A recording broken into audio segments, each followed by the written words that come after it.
ഈ ഒരു വീഡിയോ കണ്ടു കഴിഞ്ഞാൽ നിങ്ങളിനി മുറ്റത്ത് കൊഴിഞ്ഞു വീണ് കിടക്കുന്ന മാവില പോലും വെറുതെ കളയത്തില്ല. അത്രയ്ക്കധികം യൂസ്ഫുൾ ആയിട്ടുള്ള ടിപ്പുകളാണ് കേട്ടോ നമ്മൾ ഇന്ന് ഈ വീഡിയോയിലൂടെ ഷെയർ ചെയ്യുന്നത്. മാവില കൊണ്ട് നമുക്ക് ഇത്രയധികം കാര്യങ്ങൾ ചെയ്യാൻ കഴിയുമെന്ന് നിങ്ങൾ സ്വപ്നത്തിൽ പോലും കരുതിയിട്ടുണ്ടാവില്ല. വീഡിയോ കണ്ടിട്ട് ഇഷ്ടപ്പെടുകയാണെങ്കിൽ എപ്പോഴും പറയുന്ന പോലെ സപ്പോർട്ട് ചെയ്യാനായിട്ട് മറക്കരുതേ. അപ്പോൾ നമുക്ക് ആദ്യത്തെ ടിപ്പ് കണ്ടു നോക്കാം. മാവിൻ്റെ ഇളം കമ്പുകളുണ്ടല്ലോ, അത് ഇതുപോലെ ഇലയൊക്കെ മാറ്റിയിട്ട് ആ കമ്പുകൾ നമ്മൾ നല്ലപോലെ വൃത്തിയാക്കി എടുത്താൽ പല്ല് തേക്കുന്ന ബ്രഷായിട്ട് ഉപയോഗിക്കാനായിട്ട് പറ്റും. പണ്ട് കാലങ്ങളിലൊക്കെ നമ്മൾ ഇതുപോലെയുള്ള ചെറിയ മാവിൻ്റെ കമ്പ് വെച്ചിട്ടായിരുന്നു കേട്ടോ പല്ല് തേച്ചിരുന്നത്. ഇപ്പോഴത്തെ കുഞ്ഞുങ്ങൾക്കൊന്നും അതറിയാൻ വഴിയില്ല. മാവിൻ്റെ ഇളം കമ്പുകൾ മാത്രമല്ല കേട്ടോ, ഞാവലിൻ്റേത് അതുപോലെ തന്നെ ആര്യവേപ്പിൻ്റെയൊക്കെ കമ്പുകൾ നമ്മൾ ഇതുപോലെ ക്ലീൻ ചെയ്ത് വെച്ചിട്ട് ബ്രഷ് ചെയ്യാനായിട്ട് ഉപയോഗിച്ചിട്ടുണ്ടായിരുന്നു. ഇത് ഉപയോഗിച്ച് ബ്രഷ് ചെയ്യാനായിട്ട് വളരെ എളുപ്പമാണ് കേട്ടോ. ഇതുപോലെ ക്ലീൻ ചെയ്തെടുത്ത ഇളം കമ്പുകളുടെ അറ്റഭാഗം നമ്മൾ വായിലിട്ടൊന്ന് ചവച്ച് കഴിയുമ്പം നല്ലപോലെ സോഫ്റ്റ് ആയിട്ട് കിട്ടും കേട്ടോ. പിന്നെ നമുക്ക് അത് ഉപയോഗിച്ചിട്ട് വളരെ എളുപ്പത്തിൽ പല്ല് ക്ലീൻ ചെയ്തെടുക്കാനായിട്ട് കഴിയും. ഇങ്ങനെ എപ്പോഴെങ്കിലും പല്ല് ക്ലീൻ ചെയ്തിട്ടുള്ളവരുണ്ടെങ്കിൽ ഒന്ന് കമൻറ്റ് ചെയ്യാനായിട്ട് മറക്കരുത്. ഇനി നമുക്ക് അടുത്ത ടിപ്പ് കണ്ടു നോക്കാം. അതിനായിട്ട് ഇതുപോലെ നല്ല രീതിയിൽ ക്ലീൻ ചെയ്തെടുത്ത ഒരു മാവിലയിലേക്ക് പ്രാണികളൊന്നും ഇല്ലയെന്ന് ഉറപ്പ് വരുത്തണം കേട്ടോ. 1-2 ഗ്രാമ്പു വെച്ച് മടക്കി നിങ്ങൾ വേദനയുള്ള പല്ലിൻ്റെ ഭാഗത്ത് വെച്ച് ഒന്ന് കടിച്ചു പിടിച്ച് നോക്കൂ. പെട്ടെന്ന് തന്നെ നമ്മുടെ പല്ല് വേദന വിട്ടുമാറും. പല്ലുവേദനയ്ക്ക് മാത്രമല്ല കേട്ടോ, വായ്പുണ്ണ്, വായ്നാറ്റം, മോണപ്പഴുപ്പൊക്കെ ഉള്ളവർക്ക് ഇതുപോലെ ഒരു മാവിലയിലേക്ക് 1-2 ഗ്രാമ്പു വെച്ചിട്ട് ഒന്ന് ചവയ്ക്കുകയാണെന്നുണ്ടെങ്കിൽ പെട്ടെന്ന് തന്നെ മാറിക്കിട്ടും. ഈ ടിപ്പുകളൊക്കെ കാണുമ്പം പലരും കമൻറ്റ് ചെയ്യാറുണ്ട് ഇതെല്ലാം ചുമ്മാതാണെന്നുള്ളത്.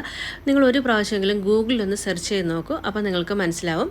അടുത്ത ടിപ്പ് ചെയ്യാനായിട്ട് ഒരു സോസ് പാൻ എടുത്തിട്ടുണ്ട്. അതിലേക്ക് കുറച്ച് വെള്ളം ഒഴിച്ച് കൊടുത്തിട്ട് ഒരു 7-8 മാവിൻ്റെ ഇല നല്ലതുപോലെ കഴുകി വൃത്തിയാക്കി എടുത്ത് ചെറിയ ചെറിയ പീസുകളാക്കി കട്ട് ചെയ്തിട്ട് കൊടുത്തിട്ട് നമുക്കിതൊന്ന് തിളപ്പിച്ചെടുക്കണം കേട്ടോ. നല്ലതുപോലെ തിളച്ച് വരുന്ന സമയത്ത് ഇതിലേക്ക് ഒരു 1/4 ടേബിൾ സ്പൂണോളം കല്ലുപ്പും കൂടെ ചേർത്ത് കൊടുക്കുന്നുണ്ട്.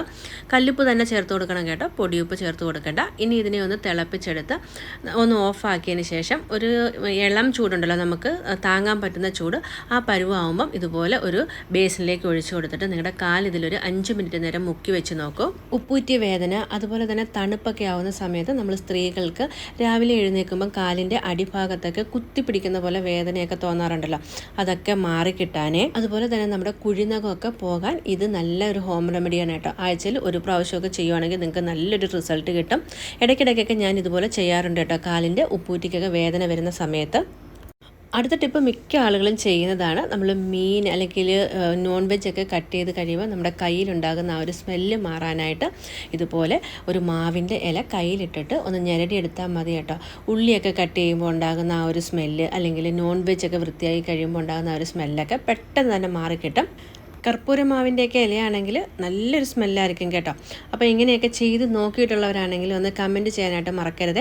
അതുപോലെ നിങ്ങൾക്ക് ഏത് മാങ്ങയാണ് അല്ലെങ്കിൽ ഏത് മാമ്പഴമാണ് ഏറ്റവും കൂടുതൽ ഇഷ്ടമാണെന്ന് കൂടി കമൻറ്റ് ചെയ്യണേ. ഇനി നമ്മൾ മാവില വെച്ചിട്ട് അടിപൊളി ഒരു പേസ്റ്റാണ് കേട്ടോ തയ്യാറാക്കുന്നത്. അതിനായിട്ട് ഒരു 7-8 മാവില നല്ലതുപോലെ കഴുകി വൃത്തിയാക്കി എടുത്തത് ചെറിയ ചെറിയ പീസുകളാക്കി കട്ട് ചെയ്ത് മിക്സിയുടെ ജാറിലേക്ക് ഇട്ട് കൊടുത്തിട്ടുണ്ട്. പിന്നെ ഇതിലേക്ക് നമ്മൾ ഇട്ട് കൊടുക്കുന്നത് ഒരു 10-20 ഗ്രാമ്പു ആണ് കേട്ടോ. പിന്നെ ഒരു 1/4 ടേബിൾ സ്പൂണോളം കുരുമുളക്, ഒരു 1/4 ടേബിൾ സ്പൂണോളം പെരിഞ്ജീരകം. ഇതൊക്കെ ഒന്ന് മിക്സിയുടെ ജാറിലേക്ക് ഇട്ട് കൊടുത്തിട്ട് ഒന്ന് ചെറുതായിട്ടൊന്ന് ക്രഷ് ചെയ്തെടുക്കണം കേട്ടോ. ഈ ഒരു രീതിയിൽ ക്രഷ് ചെയ്തെടുത്തിട്ട് ഇനി നമുക്കിതിലേക്ക് വെള്ളം ഒഴിച്ചു കൊടുക്കാം. വെള്ളം ഒഴിച്ച് നല്ല പേസ്റ്റ് പോലെ അരച്ചെടുക്കണം. ആദ്യമേ തന്നെ നമ്മൾ വെള്ളം ഒഴിച്ചു കൊടുത്താൽ മാവിൻ്റെ ഇല അരഞ്ഞു കിട്ടത്തില്ല. അതുകൊണ്ടാണ് അന്ന് ക്രഷ് ചെയ്തതിന് ശേഷം നമ്മൾ അരച്ചെടുക്കുന്നത്. ഈ ഒരു രീതിയിൽ നല്ല പേസ്റ്റ് പോലെ അരച്ചെടുക്കണം. ഇനി ഒരു സോസ് പാൻ എടുത്ത് അതിലേക്ക് ഒരു 1.5 ടേബിൾ സ്പൂണോളം മൈദയാണ് കേട്ടോ ചേർത്ത് കൊടുക്കുന്നത്. ഇനി ഇതിലേക്ക് നമ്മൾ നേരത്തെ അരച്ച് വെച്ചിരുന്ന ആ മാവിൻ്റെ പേസ്റ്റ് ഉണ്ടല്ലോ, അതൊന്ന് അരിച്ച് ഒഴിച്ചു കൊടുക്കാം. അതിൻ്റെ വെള്ളം മാത്രം മതി കേട്ടോ. നമുക്ക് നല്ലതുപോലെ അരിച്ചെടുത്തതിന് ശേഷം ഒട്ടും തന്നെ കട്ടകളില്ലാത്ത രീതിയിൽ നമുക്കിതിനെ ഒന്ന് മിക്സ് ചെയ്തെടുക്കണം. അതിനുശേഷം ആവശ്യമെങ്കിൽ നിങ്ങൾക്ക് ഇതിലേക്ക് കുറച്ച് വെള്ളം കൂടെ ഒഴിച്ചു കൊടുക്കാവുന്നതാണ് കേട്ടോ. ഇനി നമുക്കിതിലേക്ക് ഒരു ഇൻഗ്രീഡിയൻ്റ് കൂടെ ചേർത്ത് കൊടുക്കണം. ഒരു 1/4 ടേബിൾ സ്പൂണോളം ഉപ്പാണ് കേട്ടോ ചേർത്ത് കൊടുക്കുന്നത്. അതിനുശേഷം നല്ലപോലെ മിക്സ് ചെയ്തിട്ട് നമ്മളിത് ഗ്യാസിലേക്ക് വെച്ച് ലോ ടു മീഡിയം ഫ്ലെയിമിൽ വേണം ഇത് റെഡിയാക്കി എടുക്കാനായിട്ട്. അതുപോലെ തന്നെ നമ്മൾ കൈ വിടാതെ ഇളക്കിക്കൊണ്ടിരിക്കണം കേട്ടോ, ഇല്ലെങ്കിൽ പെട്ടെന്ന് കട്ട കെട്ടും. ഏത് പ്രായക്കാർക്കും ഉപയോഗിക്കാൻ പറ്റുന്ന അടിപൊളിയായിട്ടുള്ള 100% ഹെർബലായിട്ടുള്ള ഒരു പേസ്റ്റാണ് കേട്ടോ. കുഞ്ഞുങ്ങൾക്ക് പോലും നിങ്ങൾക്ക് വിശ്വസിച്ച് ഉപയോഗിക്കാവുന്നതാണ്. വായ്നാറ്റം, വായ്പുണ്ണ് അതുപോലെ തന്നെ മോണ സംബന്ധമായിട്ടുള്ള പ്രശ്നങ്ങളൊക്കെ ഉള്ളവർക്ക് ഇതുപോലൊരു പേസ്റ്റ് തയ്യാറാക്കിയിട്ട് നിങ്ങൾ രാവിലെയും വൈകിട്ടും ഒന്ന് ബ്രഷ് ചെയ്ത് നോക്കൂ. പെട്ടെന്ന് തന്നെ മാറിക്കിട്ടും. ഈ ഒരു പരുവാകുമ്പം നമുക്ക് ഫ്ലെയിം ഓഫാക്കിയിട്ട് ചെറിയ ചൂടോട് കൂടി തന്നെ നമ്മൾ നേരത്തെ ഉപയോഗിച്ചുള്ള പേസ്റ്റിൻ്റെയൊക്കെ കാലി കവർ ഉണ്ടാവുമല്ലോ, അതിൻ്റെ ബാക്ക് ഭാഗം ഒന്ന് കട്ട് ചെയ്തിട്ട് അതിൽ ഫില്ല് ചെയ്ത് വെക്കുകയാണെന്നുണ്ടെങ്കിൽ നമുക്ക് കുറേ നാൾ ഉപയോഗിക്കാവുന്നതാണ്. നമ്മൾ കടയിൽ നിന്ന് വാങ്ങുന്ന പേസ്റ്റിൻ്റെ അതേ സ്ട്രക്ചറിൽ തന്നെ നമുക്ക് കിട്ടും കേട്ടോ. നല്ല സൂപ്പറാണ്. നിങ്ങൾ ഒരു പ്രാവശ്യമെങ്കിലും ഒന്ന് ട്രൈ ചെയ്ത് നോക്കണം. ചെയ്ത് കഴിഞ്ഞാൽ പിന്നെ ഈ ഒരു പേസ്റ്റേ നിങ്ങൾ ലൈഫ് ലോങ് ഉപയോഗിക്കത്തുള്ളൂ, അതിന് ഞാൻ ഗ്യാരണ്ടി. മാവിലയുടെയും നമ്മൾ ഇതിലേക്ക് ഇട്ട് കൊടുത്ത ഗ്രാമ്പൂൻ്റെയും പെരിഞ്ജീരകത്തിൻ്റെയൊക്കെ ഫ്ലേവർ നമ്മൾ ബ്രഷ് ചെയ്യുന്ന സമയത്ത് കിട്ടും കേട്ടോ. ഇതുപോലെ കാലിയായിട്ടുള്ളൊരു കവറിലേക്ക് ഇട്ട് കൊടുത്തിട്ട് അതിൻ്റെ ആ ഒരു അടിഭാഗം നമ്മൾ ഓപ്പൺ ചെയ്തിട്ടാണല്ലോ ഇതിലേക്ക് ഇട്ട് കൊടുക്കുന്നത്. കുറച്ച് ഫില്ല് ചെയ്തതിന് ശേഷം ഒന്ന് മടക്കി നമ്മുടെ വീട്ടിൽ ഉപയോഗിക്കാതിട്ടിരിക്കുന്ന ഏതെങ്കിലും പേനയുടെ അടപ്പൊക്കെ ഉണ്ടെങ്കിൽ അത് ഇതുപോലെ ഒന്ന് വെച്ച് കൊടുക്കുകയാണെങ്കിൽ എയറൊന്നും കയറാതെ നമുക്ക് ഉപയോഗിക്കാനായിട്ട് പറ്റും. പേനയുടെ അടപ്പ് ഉപയോഗിച്ച് ചെയ്യാൻ പറ്റുന്ന കുറേയധികം ടിപ്പുകളുടെ ഒരു വീഡിയോ നമ്മൾ മുമ്പ് അപ്ലോഡ് ചെയ്തിട്ടുണ്ട്. ഒരുപാട് പേര് കണ്ടിട്ട് ഒത്തിരി നല്ല കമൻസ് ഒക്കെ തന്നിട്ടുള്ളതാണ് കേട്ടോ. അതിൻ്റെ ലിങ്കും ഞാൻ ഡിസ്ക്രിപ്ഷൻ ബോക്സിൽ കൊടുക്കാം. ഇഷ്ടമുള്ളവർക്ക് അതുകൂടി കണ്ടു നോക്കാവുന്നതാണ്. മാവിൽ വെച്ചിട്ട് നമുക്ക് ചെയ്യാൻ പറ്റുന്ന കുറച്ച് ടിപ്പുകളൊക്കെ ഇപ്പോൾ നിങ്ങൾ കണ്ടല്ലോ. ഇതിൽ ഏതെങ്കിലുമൊക്കെ നിങ്ങൾക്ക് ഇഷ്ടപ്പെട്ടിട്ടുണ്ടെങ്കിൽ തീർച്ചയായിട്ടും ഒന്ന് ലൈക്ക് നൽകാനും കമൻറ്റ് നൽകാനും ഒക്കെ ഒന്ന് മറക്കരുതേ.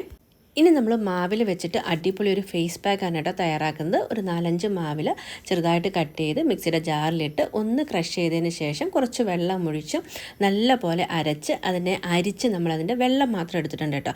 ഇനി അതേ മിക്സിയുടെ ജാറിലേക്ക് 1 ടേബിൾ സ്പൂണോളം ചോറും ഒരു അരമുറി ഉരുളൻകിഴങ്ങും കൂടെ ഇട്ട് നമ്മൾ നേരത്തെ റെഡിയാക്കി വെച്ചിരുന്ന മാവിലയുടെ ജ്യൂസ് ഉണ്ടല്ലോ അതും കൂടെ ഒഴിച്ച് നല്ല പേസ്റ്റ് പോലെ നമ്മളൊന്ന് അരച്ചെടുക്കുന്നുണ്ട്.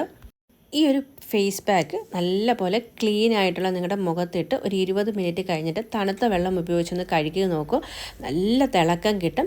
ഉരുളൻകിഴങ്ങും ചോറുമൊക്കെ നമ്മുടെ സ്കിന്നിന് നല്ലതാണെന്നുള്ളത് നമുക്കറിയാലോ. അതിൻ്റെ കൂടെ മാവിലെ കൂടെ ആകുമ്പം നിങ്ങൾക്ക് 3 മടങ്ങ് ഒരു റിസൾട്ട് കിട്ടും കേട്ടോ. പ്രായമാകുമ്പം നമ്മുടെ സ്കിന്നിന് ഉണ്ടാകുന്ന ചുളിവുകൾ, കറുത്ത കുത്തുകൾ, അതുപോലെ തന്നെ കരിമാങ്കലിയൊക്കെ മാറിക്കിട്ടാനായിട്ട് ഈ ഒരു ഫേസ് പാക്ക് ആഴ്ചയിൽ 1 പ്രാവശ്യം നിങ്ങളൊന്ന് ട്രൈ ചെയ്ത് നോക്കിയാൽ മതി. നല്ലൊരു റിസൾട്ടായിരിക്കും. അപ്പോൾ ഇന്നത്തെ നമ്മുടെ വീഡിയോയിൽ മാവില വെച്ച് ചെയ്യാൻ പറ്റുന്ന കുറച്ച് കിടിലൻ ടിപ്പുകളൊക്കെയാണ് കേട്ടോ ഷെയർ ചെയ്തത്. ഇനി ഇതിലും കൂടുതൽ ടിപ്പുകൾ മാവില വെച്ച് ചെയ്യാനായിട്ട് പറ്റും.